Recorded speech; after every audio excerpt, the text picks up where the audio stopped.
Hello guys, welcome back to my YouTube channel. So for this video, we are going to unbox and review the Huawei MatePad T 8 inches na bagong release ni Huawei dito sa Philippines. And as you can see, meron tayong Huawei gift box na kulay blue as a freebie doon sa ating pre-order basis. So without further ado, let us start the review.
So, unahin po muna natin itong Huawei gift box na kulay blue.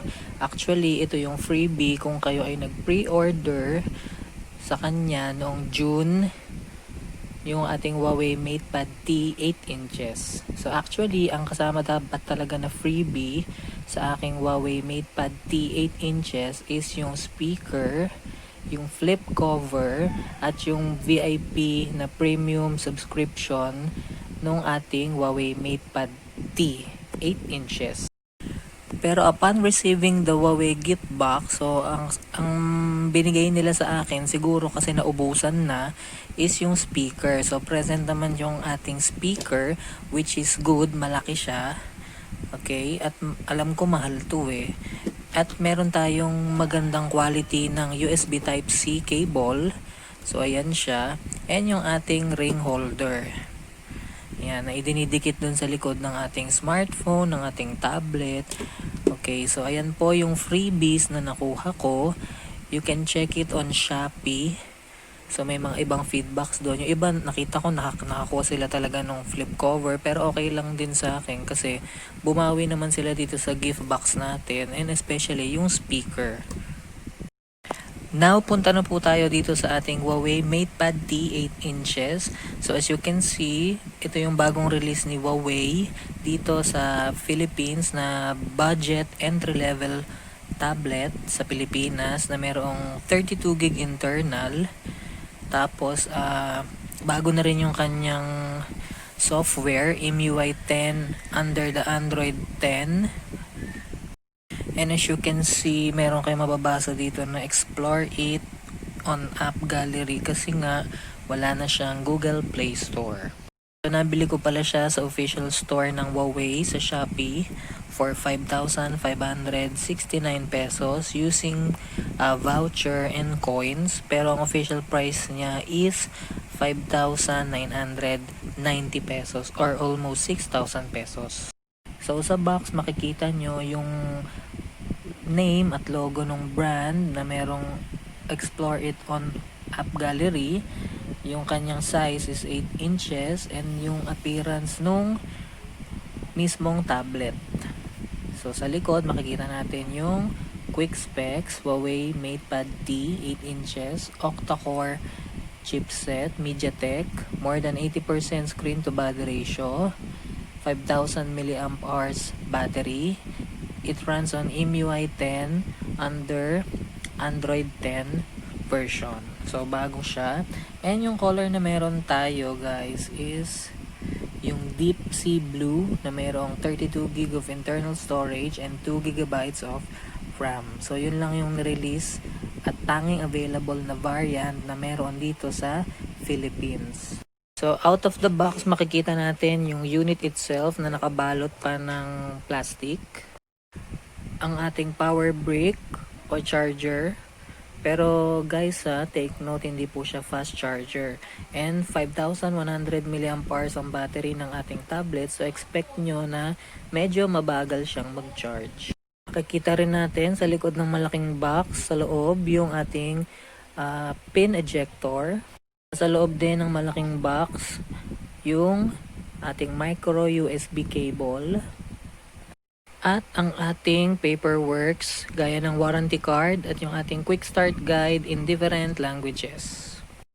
And pwede rin siyang nating lagyan ng SIM at micro SD dahil meron siyang lalagyan as you can see on the video. So, sa harap makikita natin ang kanyang physical appearance na merong almost 80% ng screen to body ratio. At makikita rin natin dito yung kanyang 2 megapixel front camera.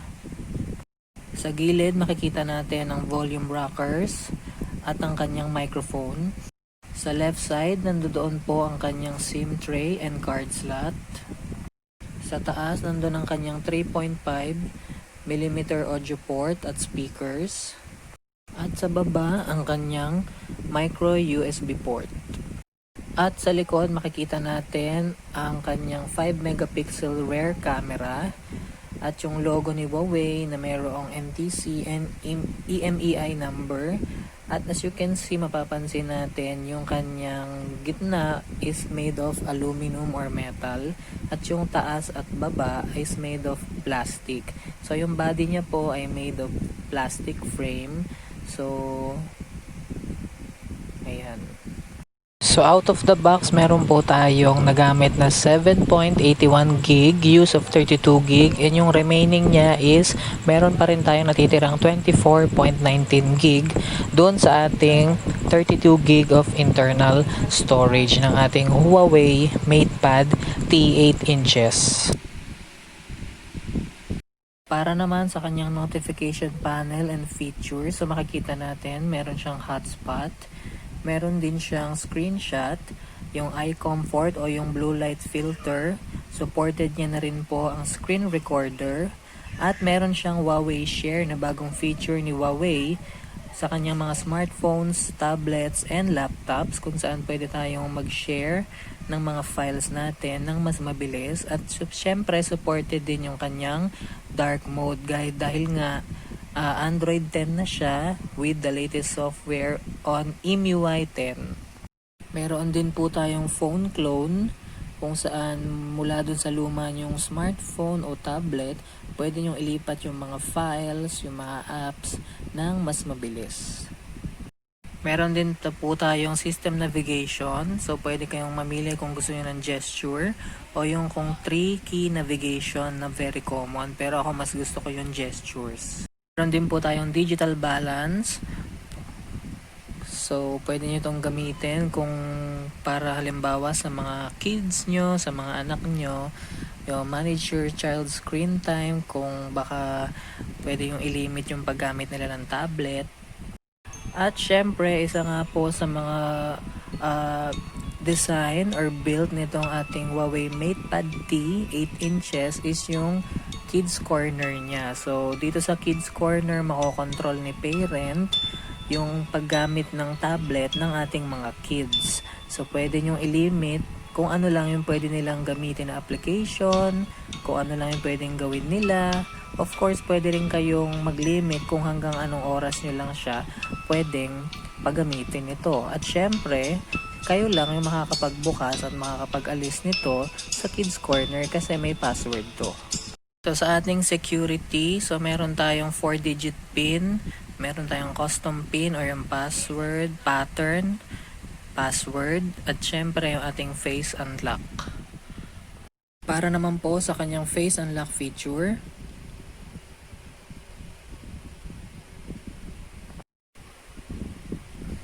so as you can see, yung ating face unlock is very good naman. Nababasa niya naman yung niregister nyo na face. So for me, okay siya. And makikita nyo dito naman sa ating test ng Antutu benchmark. So meron siyang 92,451 score. So decent na rin yun para sa isang entry level na tablet.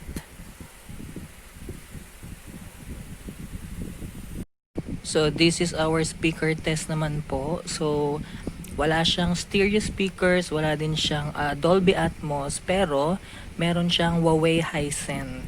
And alam naman natin pag sinabing meron siyang Huawei Hisense, ibig sabihin maganda yung quality ng kanyang sounds. At kilala si Huawei na merong magandang audio quality using the Huawei Hisense.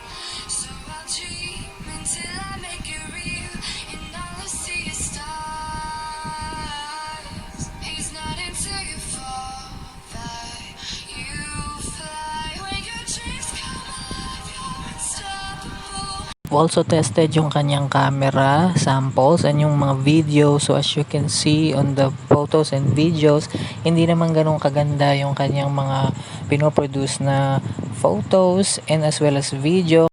Pero decent enough siya for a budget friendly na entry level tablet.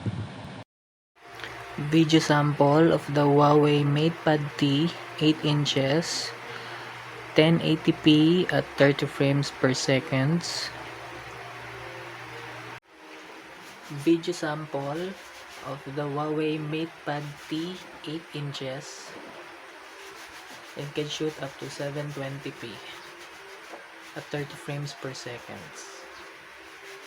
So for our battery and charging test, so makikita nyo sa video from time started natin na 2:31 PM, mayroon siyang 38%. Then nag-proceed siya ng 56% noong 3:23, 4:30 PM naging 79, 5:22 PM naging 95%, more or less 4 hours para ma-full charge. And meron din siyang game suit, so pwede nyong gamitin yung uninterrupted gaming, pwede kayong mag-take ng screenshot, screen recording, game acceleration. At sa game suit, ito pa yung ibang features na kasama sa kanya. So meron siyang left and right button, peripheral setting. Meron din siyang disable 3-finger, mistouch prevention. Ito naman po yung kanyang game test. So for me, okay naman siya. Pero may na-experience ako minor lags.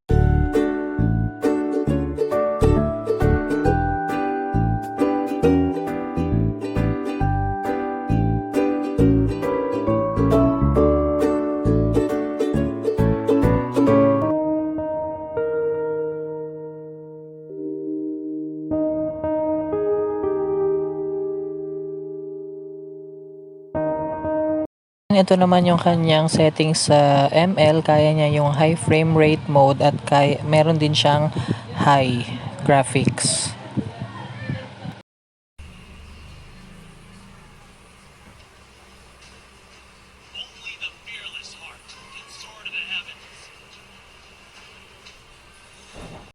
So for me, okay naman siya sa gaming. Yun nga lang, kung ayaw mong makaranas ng minor lags, suggest ko na lang po na babaan na lang natin yung ating settings kung tayo ay mag-game ng mga mabibigat na games. So para naman sa mga nagustuhan ko, so portable siya na 8 inches. Meron din siyang latest release na tablet, Android 10 MIUI 10.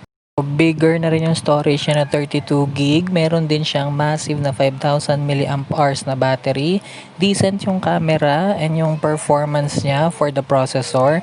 Decent na rin for the price.